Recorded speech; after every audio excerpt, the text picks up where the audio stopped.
Okay, next on the roster is sit. So, for me, my sit stay is one of the most handy dandy behaviors that you can use.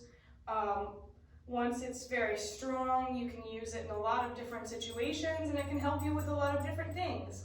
And overall, if you use sit functionally, so for her to sit for her things that she wants, sitting for going outside, sitting for food, sitting for a water bowl, not every time, but whenever it is that she's like super excited to go somewhere, or say she's really excited to go outside, I would have her do a sit before you let her out the door.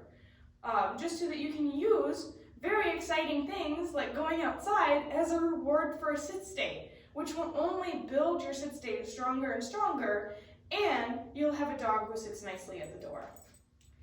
And when we generalize the behavior like this, it leads to us having something that we can use a lot in a bunch of different situations.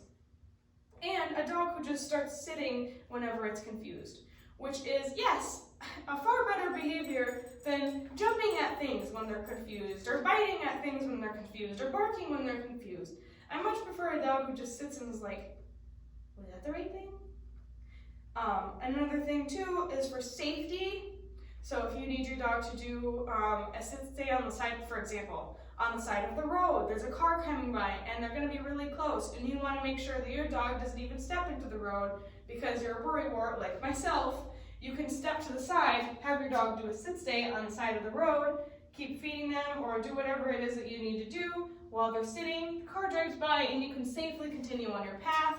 Another example, reactive dog, you want to get out of the way, you're on a hike, but there's not a lot of space for you to go somewhere. If there's a reactive dog on the other side of the trail, you can sit stay your dog on the opposite side and stay out of the way completely, have your dog not be a problem for the other dog at all, and have your dog stay safe as well because they're just simply sat right in front of you, not choking themselves out trying to get to the other dog or potentially getting into a dog fight.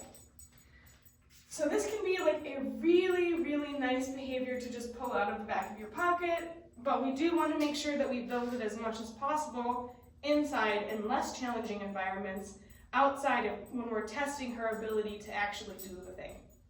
So we're going to do this by working on the 3 Ds. So distance, duration, and distraction. The important thing that we want to remember is that we should never be working on 2 of these at the same time in the learning stages. So if we're working on distance, we're not also working on duration. If we're working on duration, we're not stepping away from the dog and working on distance. If we're working on distraction, we're not stepping away or asking for any kind of duration, and all of the different combinations that you can think of. We are simply working on one of those 3 Ds. So how we do this